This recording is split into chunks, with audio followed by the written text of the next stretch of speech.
Interesting piece of booking at the time. And I remember like where I was when that match was happening. It really stood out. And, MJ Cornette fan, this is fun. Bruce Pritchard did this on the Love to Know show. Who was on Jim's Mount Rushmore for worst wrestlers ever? So not the best. That's what everybody's doing.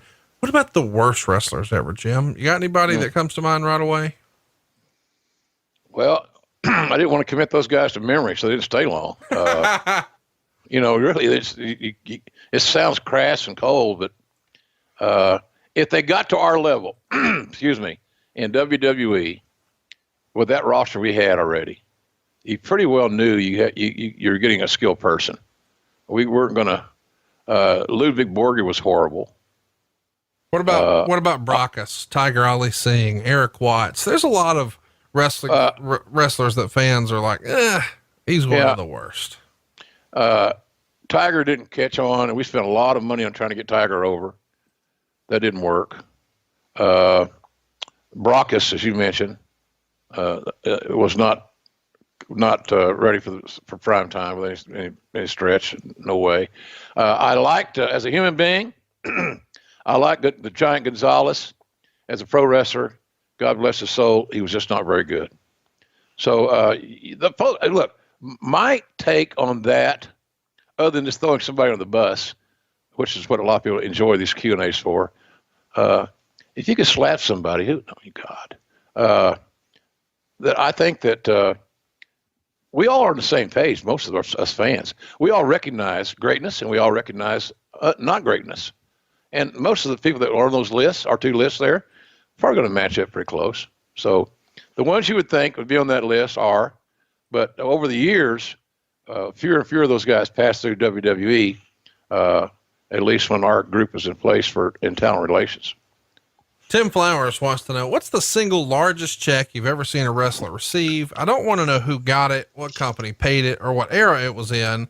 I'm just curious as to the amount of the largest check you've ever seen a performer receive at one time. Just quickly off the top of my head, I'd say $1 million. $1 million. And ironically, that was for a royalty check for 3 months.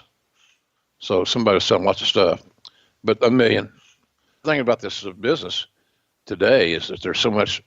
Now the game has changed for a lot of people, but where you work with companies that still get paid off productivity, and the house is great, so you get something other than the money's there, so we're going to pay you to keep you from leaving. But $1 million back in those days was unheard of, and it wasn't even for a year. It was for a royalty check for a quarter of a year. TP wants to know, if JR could sign any wrestler from any other promotion to AEW, who would it be? Got lots of questions that were very, very similar to that one, but is there somebody out there right now that you think would really click with the AEW roster? There's a lot of guys out there. I like, you're talking about guys if you're talking about guys that are under contract that are impossible to get, I think we'd be wasting our time. But I think that free agents out there, there are many. I like Jack Swagger.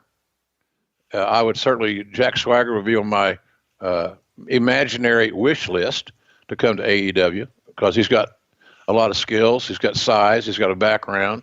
He's been around long enough he knows the right way, the wrong way of doing things. And I think he hasn't touched the surface on how good he can be. He needs coaching.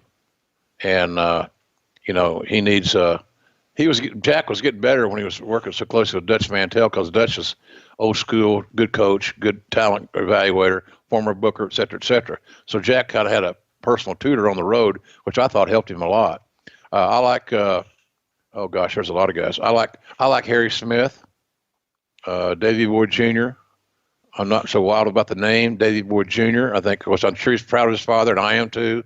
But I like. Don't try to replicate or go back. Harry Smith to me is, he's called Harry Bulldog Smith or whatever. And maybe that's the same thing, man. I'm going back to where I was, or maybe I'm overthinking it. I think he's got a great upside. And all he needed ever to do is continue to develop his entertainment side, personality side, and he's doing that. I like Jeff Cobb. I like those bruisers. I like big physical guys that add balance to what we're trying to do in AEW. I know everybody can't be 300 pounds, nor would you want that. But having some size and some athleticism with that size always interests me. There are a lot of other guys out there, and I believe that as time goes on, when people see our success and how unique, exciting, and episodic our television shows are going to be on TNT, that we'll have a lot of guys when contracts expire at other places. They're going to inquire about coming to work for us. That's not going to be hard to figure out. I don't think. I think that's going to happen. But until then, you still got to continue to add to your roster, make it stronger, and add what you think you have shortcomings on. I think our shortcomings right now are size and villains, and all the three of those guys I just mentioned could fill the bill on those if needed. Timber wants to know, who on the AEW roster now do you think has the most potential to be the biggest star going forward? So go ahead. No, just repeat that, Connie. Who on the current AEW roster do you think has the most potential to be a huge star going forward? Several of them. I'm going to Atlanta soon to do a sit-down interview with Hangman Page, which I'm really looking forward to. I like his upside. He's a very smart kid, and he's young. He's 27. He's athletic. He's got a good physique, and he graduated from college in 2 years. I think that's cool. I said, what's the big about going to college? I'm not a big college guy. Ole JR was already talking about college. College is a journey. It's a journey that you start, and if you're judicious and studious, you finish. The more guys you can hire on your roster, your team, in your work, where you work, whatever, that are motivated and are goal-oriented and finish what they start, you want to find those guys, and he's one of those guys. So I think Hangman Page is of the young talents, is got a great potential. I like Luchasaurus, the big guy, and I like his interactions with Jungle Boy, Jack Perry. I like Jack Perry a lot. There's a lot of guys. I like these kids that we've been seeing. There are just so many, but that's the issue. It's so many, which is a good thing, Conrad. But in the same respect, it's challenging because these men and women have got to figure a way to make themselves unique and not wait to be told, here's what you got to do to be great. You got to figure this shit out a little bit. You got to bring something to the party. And I think we'll see that on August 31st because there's, for everybody's coming in, the last big showcase, a major pay-per-view with huge matches that's sold out, only can see it on pay-per-view. This is where you get back in front of that national audience, the global audience, and show them what you got getting ready for October. So the pressure on these cats, women and men, to be great in Chicago on August 31st is overwhelming, much more than many fans are ever going to perceive, because I believe decisions are going to be made about who to go with and who maybe not quite so fast to go with based on the productivity and the production that they have, their performances in Chicago at All Out. Big, big night for all of us, and many reasons other than just having a great show. Let's keep it moving here. Brewer wants to know, what are your thoughts about Billy Corgan announcing an NWA weekly studio show in Atlanta this fall? Appreciate his motivation. Billy believes in the NWA brand and launching it, so to speak, which they've already done, obviously. But to see it grow and become viable again, because so many years it was basically dormant. So I appreciate his entrepreneurship. I hope he does well with it. But it's like any other entity. He's gonna do a TV show. Where's it going to air? Is it going to be streaming only? Is it going to get a bigger platform? I don't know all those things, but I do know I'm a fan of Billy Corgan's, and I'm very hopeful that the NWA can regain its once amazing credibility and luster. And if Billy's the guy to do that, then more power to him. I wish him the best of luck. Fun question here. Is there one piece of advice that Gordon Solies ever gave you that you still remember to this date? Wow. He did. Be real. In other words, be yourself. Because I told this story succinctly. I'll say this.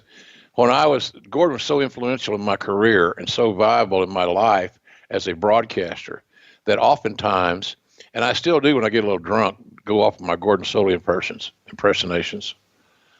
He was big. So I remember doing something, and Cowboy heard it, my practice run, and he told me very succinctly, and with I was not tone deaf. I got it. If I wanted to hire Gordon Solies, I would have stopped being Gordon Solies.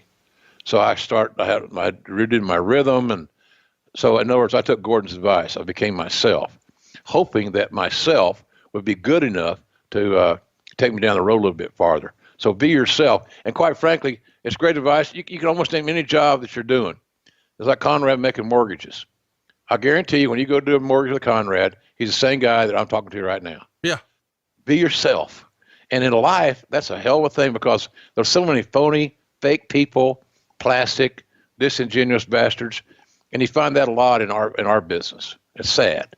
I hope it's getting better. I want to think it's getting better, but there's a lot of real workers out there, man, that had rather immerse themselves in the politics of the business than the actual application of a great match. But Gordon was so good at that. Be yourself, but nobody could be him. He was so distinctive that, if I do a Gordon Solies, well, the giant Pak Song Nam is bloody dusty. All the American dream is bleeding. The current is flowing. Blah blah blah. Well, it's all this, we all got our Gordon Solies. It's like we all got our Stu Hart. All got our All Dusty. Our Terry Funk. We got all those. Hey, it's Conrad Thompson. Thanks for checking out the podcast here on YouTube. Be sure to hit the subscribe button and the notifications bell so you get a notice anytime we upload some new content. And go save yourself some money right now. If you're in a 30-year loan or you have credit card debt, it's not a matter of if I can save you money. It's a matter of how much. Find out right now for free at SaveWithConrad.com.